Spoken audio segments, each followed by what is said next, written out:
Hey guys, what's going on? Kevin Cage back with another daily cryptocurrency video. Welcome to the channel. Like and subscribe if you like what you see, and let's get right into the information today regarding Ripple and XRP news. So, King Solomon here, XRP_owl, one of the top-notch researchers in the XRP community. We have Tech Mahindra has partnered with Ripple, the private company, and then the POC, proof of concept for banking and financial services industry. Near-time, real-time delivery versus payments trade settlements. Now, these guys are a significant size organization. We're going to kind of go over that really quick, and then I want to go into some other subjects as well, but here's a few screenshots as well. So disruptive trade processing, as we can see on Tech Mahindra's website, blockchain near real-time delivery versus payment, and again this is DVP oftentimes, and disruptive trade processing. So disruptive fintechs, we're familiar, obviously it sounds like Ripple's involved. As they say right here, we've partnered with a number of fintechs, financial technology groups, and key niche tomato players in the space such as Ripple. And as we can see here, how the solutions help you run better. 30% faster transactions, 25% reduced credit exposure due to increased transparency and verification of holdings. So good to see that. And obviously, Ripple, sometimes there are NDAs and sometimes they just leave it up to the company or their clients to, spread the news. I don't really think Ripple cares to brag about their partnerships. Everybody already knows them. They actively work with the IMF. I mean, for God's sake, what other proof do you guys need? And then right here, strategic alliances for them. We got SAP, we have Salesforce, Google Cloud, Amazon Web Services, Intel, obviously some large groups. So just showing that. And then various partners here for solutions. And then right here, Tech Mahindra Limited, an Indian multinational subsidiary of Mahindra Group, providing IT services and business process outsourcing. Let's see, it was one of the top 5 in India's IT firms in the Fortune India 500 list, over 100,000 employees in 90 countries, and then roughly valued at almost $5 billion US. So pretty significant group, just to show you another Ripple partner. And again, they might not be using XRP at the time, but if they're working on payments and, credit debits and keeping fancy services and seeing the proof of concept work, Ripple's involved and Xcurrent is involved at the very least. So that's good to see. So we can expect them as a future client as well as liquidity continues to grow. Next, this is an old tweet. Now, this is by Love for Crypto, one of the first people that I ever saw kind of put this theory out there. I'm not saying I believe in it, but we have to learn to tickle different ideas and entertain different types of thoughts as a speculative investment in a speculative nascent market. So right here, number 1, XRP becomes the global reserve currency, removing the US petrodollar status. Now, I'm not sure how I see this playing out per se. I think it's still too early to say, but I absolutely see XRP playing a fundamental role in regards to providing liquidity to the entire banking network. All right. Next, Ripple's $55 billion in escrow. At the time now, we're at almost exactly $50 billion in escrow, so a lower amount. Or a large percentage will be signed over to the IMF, International Monetary Fund, or the World Bank. Now, a lot of people don't necessarily know the difference. They're kind of like a brother and sister organization. So really, the World Bank, they provide financial and technical aid to all these developing nations around the world and primarily facilitate lending. All right. And then the IMF is more so to promote, financial stability, international trade, high employment, reduce poverty, etc. And they are really focused on providing assistance, all right, ensuring stability, really. All right, and then we have, consider groups like the BIS, the Bank of International Settlements, which obviously actively speaks with Ripple as well. If you guys have followed the news and you literally see pictures of them sitting together like Brad Garlinghouse, Christine Lagarde, and then what is the gentleman of the Bank of International Settlements? What is his name? Is it like Augustus or something? I can double check later. But basically, the Bank for International Settlements, they're, they're owned by the central banks, and they work on international monetary and financial cooperation, and they really just serve as a bank for these central banks. So really just the rich of the rich. That's who they're helping. They also actually do provide banking services, but only to the central banks and other international organizations. So just kind of wanted to go over that. Now, 3 is what I'm actually most excited about. So XRP becomes the global standard for the exchange of value via the Internet of Value and the Web 3.0.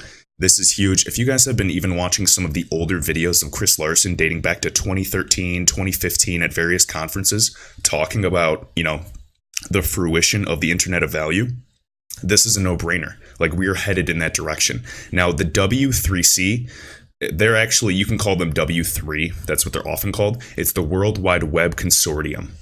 Now, they are fundamental, very important in developing the internet, the internet of value. And this is not, XRP is not only going to be for cross-border payments and settlements, but in the world of e-commerce online, for online merchants, online streaming of payments, micro payments, basically whatever stretch of the imagination. Now, this consortium, W3, is made up of member organizations which essentially maintain full-time staff for the purpose of working together in developing, standards for the World Wide Web. So they are, a huge consortium of, I believe well over almost close to 500 members. They're also engaged in education. So it kind of sounds like Ripple's initiative with the UBRI. They, develop software. And they serve as really an open forum for discussion about the web. And yes, Ripple, the company, and Interledger are heavily involved with both of these groups. So no surprise there. All right. Next up, we have a scammer in the community. Basically just took my Twitter tag and added another underscore. So it's Kevin_Cage___. Guys, says, I sent 10,000. People are asking if this is a scam or legit. Guys, this is always a scam. Please, please, please protect your hard-earned money. I noticed that this Kevin Cage guy, I reported him. He literally has 3 followers. If you followed this guy, you're dead to me. I'm just kidding. But seriously, guys, be smart, protect your capital. There are a plethora of scams in crypto. There's no such thing as easy money, so never send your cryptocurrency to an address expecting more in return. That is ridiculous. There's no giveaways. I don't even do personally airdrops because that's just like a honeypot to get, information from you. Do not share your primary cryptocurrency addresses. People can find out the balance of them if you share it around. Keep it a secret. Protect yourself. Just wanted to say that because I care about you guys. Sincerely, I'm for the little guy. I'm for people that are just trying to improve their life. I'm not here to, necessarily just ruin people's lives. That's the last thing I want. All right. XRP Neo, XRP_Anderson. We're talking about the escrow amount for XRP now, as we know the contracts and how everything works. So this is why it doesn't seem like a mistake. So this is speculation. I'm just showing it. I'm not saying that I believe in it, but I'm keeping this in mind because this space moves fast and you have to keep up. So it almost doesn't seem like a mistake that almost exactly 50% of the XRP is left in escrow, locked up now. Average of 227.3 million XRP released from 22 escrow months. And very, very interesting. And on XRP Arcade, this is by the gentleman Leonidas. Do not know how to say your last name, but this guy's awesome. One of the best websites in the XRP community. Literally shows the escrow amounts of XRP if you guys want to keep track of all this. Super cool. But essentially, average of 227 million XRP released from 22 escrow months. The other pick is not updated for October, but since 800 million was put back into escrow, the new amount in escrow should approximately be 50 billion XRP, just over it with another 13 XRP. So again, remember XRP's website here. So right here on the supply, this is not updated yet, but Ripple around 6 billion held by Ripple. The rest is distributed, approximately 43 billion. And this is all throughout the market. Remember some of the initial holders. We got Coil holding a lot. We have various groups. We have some of the bigger founders. We have Roger Ver, or however you say his last name, I'm sorry. And then you have a lot of exchanges holding, in some cases, billions of XRP. And then you have retail holders like you and I, or investors. And some of us locked to XRP and cold wallets. So really, the circulating supply is a lot smaller than we think. I mean, we have some market makers and liquidity providers on various exchanges trying to keep the market afloat. But really, I don't think there's much circulating. Like 10 billion, 5 billion, who knows how much is actually circulating. So when true volume really starts kicking on the ledger, it will not take as much as we think to really push this price up. And I know a lot of you say, 100 billion or, 43 billion, that's so much money. Guys, this is the most legitimate digital asset in the cryptocurrency space, period. You can say Bitcoin, Ethereum, Cardano, whatever project you think, Chainlink, anything. I think that they all have tremendous upside. I think Chainlink will do well too, long term, if they, demonstrate, because based on their partnerships and show that oracles are actually essential in getting accurate information. Yeah, absolutely. I'm not in competition with other projects. I'm essentially just betting more so on XRP because of the developments and the fundamentals. Those don't lie. It's all about, with investing, it's all about perspective or perception versus reality. Right now, I'm waiting for reality to catch up because the perception, they're just not at the same level right now. And that's where the money is made. Nothing is guaranteed. Some people were asking me, after Joe Rogan discussing quantum computing posing a threat to Bitcoin, you guys are worried about quantum computers now, destroying cryptography and then digital assets being risky. There's always going to be risk involved. And eventually you just have to take the chance. So not financial advice. All right.